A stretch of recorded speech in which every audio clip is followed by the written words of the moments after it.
Assalamualaikum warahmatullahi wabarakatuh. Halo, bertemu lagi dengan saya.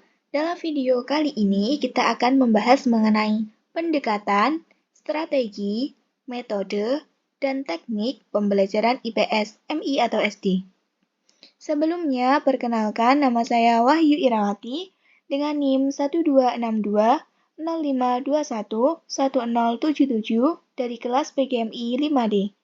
Saya membuat video ini untuk memenuhi tugas mata kuliah pembelajaran IPS, MI atau SD yang diampu oleh Ibu Maftuha MPDI.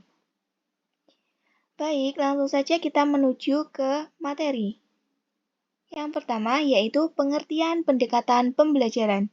Pendekatan pembelajaran adalah aktivitas guru dalam memilih kegiatan pembelajaran.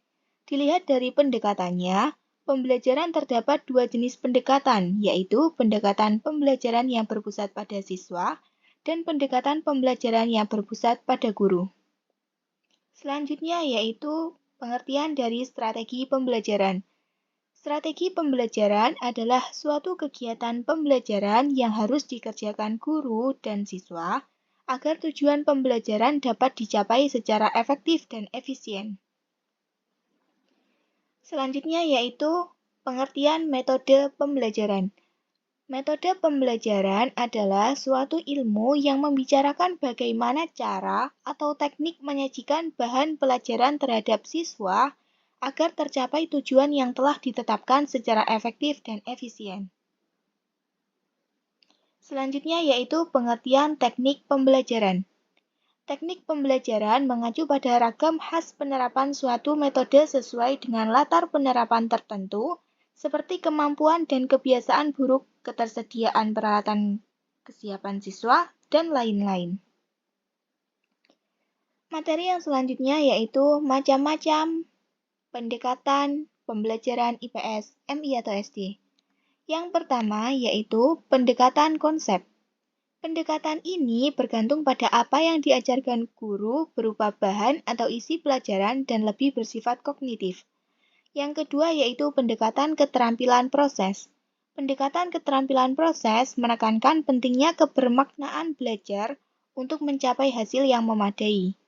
Yang ketiga yaitu pendekatan ekspositori atau model informasi. Dalam pendekatan ini, siswa diharapkan dapat menangkap dan mengingat informasi yang telah diberikan guru. Yang keempat yaitu pendekatan inquiry atau discovery.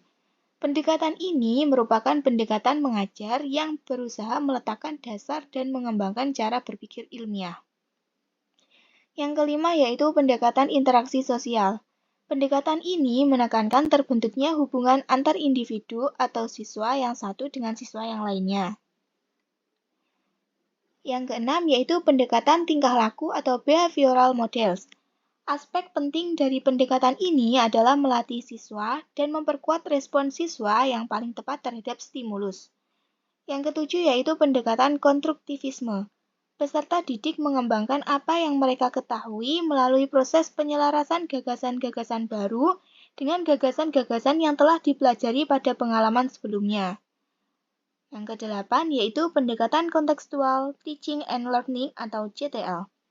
Pendekatan kontekstual merupakan konsep belajar yang mengaitkan antara materi pelajaran dengan situasi dunia nyata siswa. Selanjutnya yaitu macam-macam strategi pembelajaran IPS, MI atau SD. Yang pertama yaitu strategi ekspositori. Dalam strategi ini, materi pelajaran disampaikan langsung oleh guru. Peserta didik tidak dituntut untuk menemukan materi itu.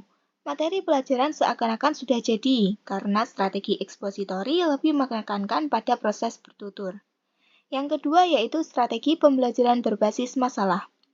Strategi pembelajaran ini menekankan pada penggunaan masalah aktual sebagai satu pembelajaran yang menantang dan menarik.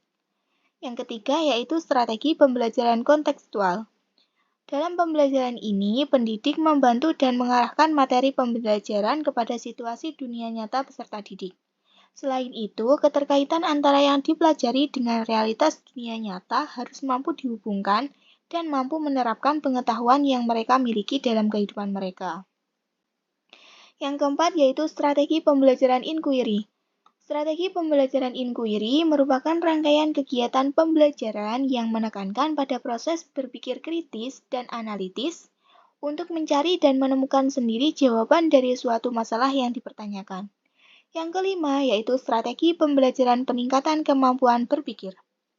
Strategi pembelajaran kemampuan berpikir merupakan suatu strategi pembelajaran yang bertumpu pada proses peningkatan kemampuan berpikir peserta didik melalui telaah faktor-faktor dan menghubungkan antara pengalaman yang dimiliki peserta didik dan dikaitkan dengan kehidupan nyata. Yang keenam, yaitu strategi pembelajaran kooperatif. Strategi ini merupakan salah satu pembelajaran di mana aktivitas kegiatan pembelajaran dilakukan guru dengan menciptakan kondisi belajar yang memungkinkan terjadinya proses belajar sesama peserta didik. Materi yang selanjutnya yaitu macam-macam metode pembelajaran IPS, MI atau SD. Yang pertama yaitu metode ceramah. Dalam metode ini menekankan penyampaian informasi secara verbal dan cenderung searah atau dari guru ke siswa. Dalam pengaplikasian metode ini, penyampaian materi hanya membutuhkan waktu yang singkat. Yang kedua yaitu metode diskusi. Metode ini berfungsi untuk latihan mengapresiasi, berpikir, menggagas ide, bertanya, dan berpendapat. Selain itu, dengan metode ini siswa dilatih untuk menerima perbedaan dan toleransi serta demokrasi. Yang ketiga yaitu metode demonstrasi. Merupakan cara penyajian pelajaran dengan memperagakan atau mempertunjukkan kepada peserta didik tentang suatu proses situasi atau benda tertentu yang sedang dipelajari, baik sebenarnya ataupun tiruannya. Yang keempat yaitu metode tanya jawab. Penerapan metode ini dapat menarik perhatian, merangsang daya pikir, membangun keberanian, melatih kemampuan berbicara dan berpikir secara teratur, serta sebagai alat untuk mengetahui tingkat kemampuan peserta didik secara objektif. Yang kelima yaitu metode drill. Metode ini digunakan untuk memperoleh suatu ketangkasan atau keterampilan dari apa yang dipelajari. Yang keenam yaitu metode problem solving. Merupakan cara penyajian bahan pembelajaran dengan menjadikan masalah sebagai titik tolak pembahasan untuk dianalisis, dibandingkan, dan disimpulkan dalam usaha mencari pemecahan atau jawabannya oleh peserta didik. Yang ketujuh yaitu metode karya wisata.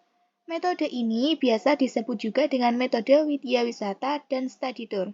Dalam metode ini, cara penyajian pembelajaran dilakukan dengan membawa peserta didik keluar untuk mempelajari berbagai sumber belajar yang terdapat di luar kelas. Materi selanjutnya yaitu macam-macam teknik pembelajaran IPS, MI atau SD. Yang pertama yaitu teknik diskusi. Teknik diskusi adalah salah satu teknik belajar mengajar yang dilakukan oleh seorang guru di sekolah, yang dimana di dalam teknik ini terjadi proses interaksi antara dua atau lebih individu yang terlibat, saling tukar-menukar pengalaman, informasi, memecahkan masalah, dapat juga semuanya aktif, tidak ada yang pasif sebagai pendengar.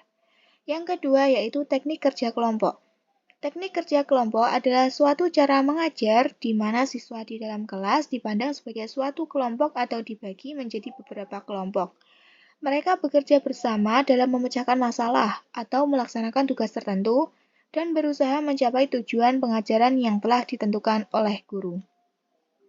Yang ketiga yaitu teknik eksperimen.